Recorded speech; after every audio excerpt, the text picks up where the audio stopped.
أعوذ بالله السميع العليم من الشيطان اللعين الرجيم. بسم الله الرحمن الرحيم. الحمد لله الملك الحق المبين المتصاغر لعظمته جبابرة الطاغين المتخاضع لكبريائه عتاة المتمردين المعترف بربوبيته سائر الخلق أجمعين. والصلاة والسلام والتحية والإكرام على أشرف النبيين وخاتم المرسلين سيدنا ومولانا أبي القاسم محمد وأهل بيته الطيبين الطاهرين المعصومين المظلومين. أما بعد فقد قال الله في محكم كتابه المبين. بسم الله الرحمن الرحيم. أقم الصلاة لدلوك الشمس إلى غسق الليل وقرآن الفجر إنا قرآن الفجر كان مشهودا ومن الليل فتهجد به نافلة لك. صلوات.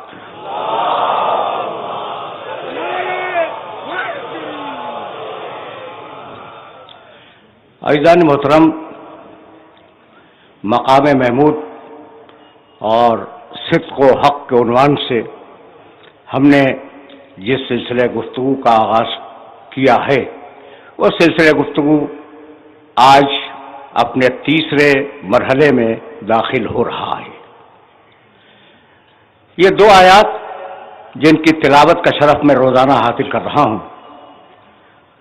ان کا ترجمہ یہ ہے کہ نماز قائم کرو سورج کے زوال سے لے کر رات کے اندھیرے تک، اور نماز قائم کرو صبح کے وقت. اور حبیب رات کے اندھیرے میں تم اللہ کی بارگاہ میں قرآن پڑھتے رہو. عسا ان یبعثک ربک مقاما محمودا. انشاءاللہ تم ایک دن مقام محمود پر فائز ہو جاؤ گے. یبعثک بعث، ہم تمہیں مقام محمود پر پہنچا دیں گے. مقام محمود سے ہم بہت آہستہ آہستہ قریب ہو گئے ہیں، لیکن جب تک بیسط سمجھ میں نہ آئے، عسا ان یبعثک، جب تک بیسط سمجھ میں نہ آئے اس وقت تک مقام محمود کا سمجھ میں آنا ممکن نہیں ہے. بھائی ایک تمہیدی گفتگو ہے اور میں چاہوں گا کہ میرے سارے سننے والے اس تمہید کی طرف پوری طرح متوجہ رہیں. قدیم زمانوں سے، پرانے زمانوں سے فلسفے نے انسانی زندگی کے بارے میں ایک اصول دیا. اب اس فلسفہ ایک بڑی مشکل چیز ہوتی ہے، اس فلسفے کو اتنا آسان کروں گا کہ بچہ بھی سمجھ لے. انسان کی زندگی میں فلاح و صلاح کے لیے سب سے پہلی سیڑھی یہ ہے کہ انسان اپنے آپ کو ٹھیک کرے. پہلا